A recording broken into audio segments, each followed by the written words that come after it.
butuh waktu 60 tahun bagi Jerman untuk setuju membuka arsip milik Nazi. Butuh berapa lama Indonesia ungkap kebenaran kasus-kasus hak asasi manusia, termasuk tragedi 1965? Akibat perbuatan Nazi, Jerman terpojok untuk bersikap. Untung Jerman memiliki pemimpin yang bersedia meruntuhkan tembok penghalang dan membangun jembatan pemulihan agar keluarga korban dan penyintas bisa mencicipi kebenaran meski sudah terlambat 60 tahun. Membandingkan kasus dokumentasi dan sikap Jerman dengan kondisi di Indonesia, apakah ini berarti baru pada tahun 2025 bangsa Indonesia bisa mengetahui kebenaran 1965,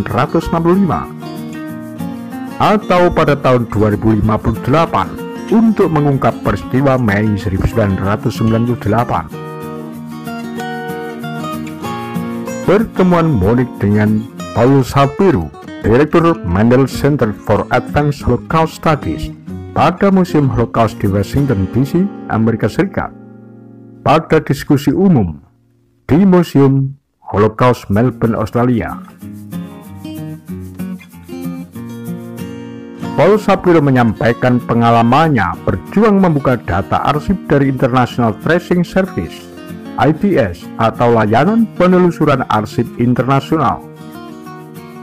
Paul Shapiro berusaha keras agar arsip rahasia milik Hitler dapat diakses terutama oleh keluarga korban dan publik. Dalam pencatatan, Nazi termasuk sangat teratur dan lengkap. Satu hal yang menjadi pertanyaan, mengapa dokumen ITS perlu dibuka? Bukankah itu menimbulkan luka dan trauma? Paul Shapiro menyatakan, informasi terkait ITS harus berada di tangan penyintas dan keluarga korban. Ini adalah kewajiban bagi yang masih hidup. Selain itu, data ITS merupakan tambang emas untuk riset mengenai Holocaust, karena banyak pula penyintas yang masih anak-anak saat berada di kamp konsentrasi.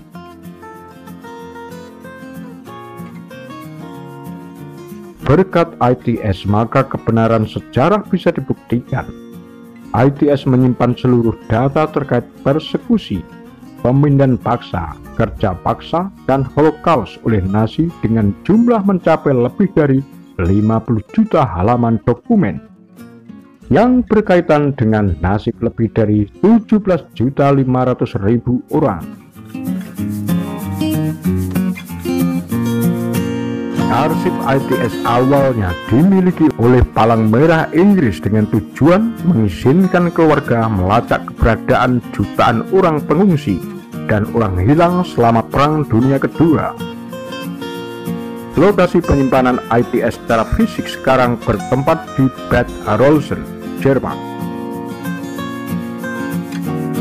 Meski akhirnya ITS bisa diakses oleh publik, namun perjalanan untuk mendapatkan akses sungguh berliku. ITS dikumpulkan dari dokumen catatan transportasi orang dari penjara dan data dari Gestapo. Menurut Paul, pada 100 juta data dari seluruh dunia, data juga diperoleh dari tentara sekutu dan dari kamp pembebasan yang dikelola oleh Badan PBB yang menangani pemulihan dan rehabilitasi yang menampung mereka yang dibebaskan dari kamp-kamp konsentrasi. ITS dijalankan oleh komisi yang terdiri dari 11 negara, yakni Amerika Serikat, Inggris, Prancis, Jerman, Italia, Belgia, Belanda, Yunani, Polandia, Luxembourg, dan Israel. Untuk mencegah keingintahuan publik, Palang Merah sempat membantah dokumen ITS ini eksis. Jerman pun menolak mengungkap data tersebut. Bahkan Amerika Serikat ikut-ikutan ragu dan berharap negara lain yang menuntut pengungkapan dokumen tersebut. Lantas apa signifikansi dari dibukanya data ITS dan konteks Indonesia? Holocaust yang terjadi pada 1939 hingga 1945 bukan dilakukan oleh bangsa Jerman, tetapi oleh Partai Nazi sebagai pemenang pemilu, namun akibatnya diderita oleh seluruh Jerman. Namun ada kemauan dari pemimpin Jerman untuk mengobati luka masa lalu dengan menelan pil pahit, mengakui kesalahan. Alih-alih cuma membalut dengan perban melupakan, rasa-rasanya Indonesia perlu sosok pemimpin yang bersedia meniru jejak pemimpin Jerman. Saatnya Indonesia memiliki tim pengungkapan kebenaran peristiwa 65 untuk menyudahi polemik sejarah setiap bulan September.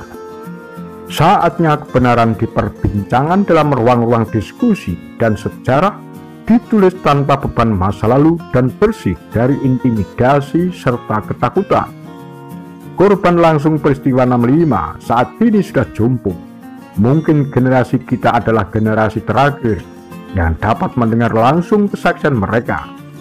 Keluarga para korban pun tak selamanya hidup. Kapan lagi kalau bukan sekarang?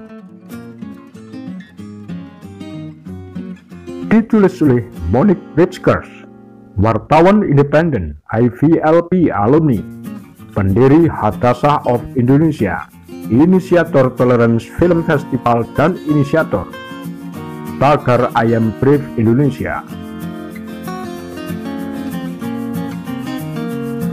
Demikian kura-kura Tagar Lambe Sundel.